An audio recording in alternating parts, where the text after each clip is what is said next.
আসসালামু আলাইকুম। আশা করি সবাই ভালো আছেন। আজকে না এমন একটা বৃষ্টি শুরু হয়েছে ধারণার বাইরে। এরকম করে বৃষ্টি হলে তো আমি আমার বটবড়ি গাছেও হয়তোবা ক্ষতি দেখছি, কলা গাছের ক্ষতি দেখছি।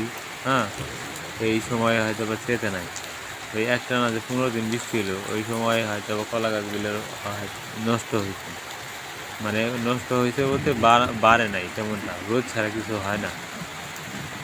গাছতলা আর বাসতলা যেমন কিছু হয় না, সেরকম রোদই হয়েছে মেন।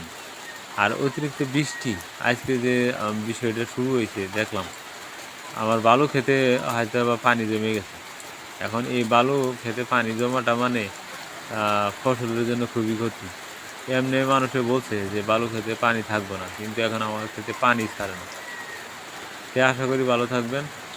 আর এই জিনিসগুলো হয়তো বিবেচনা করবেন, বিবেচনা করে যে কোনো ফসল আবাদি হয়তো চিন্তা ভাবনা করে লাগাবেন। আশা করি ফল পাবেন। আসসালামু আলাইকুম। সবাই ভালো থাকবেন।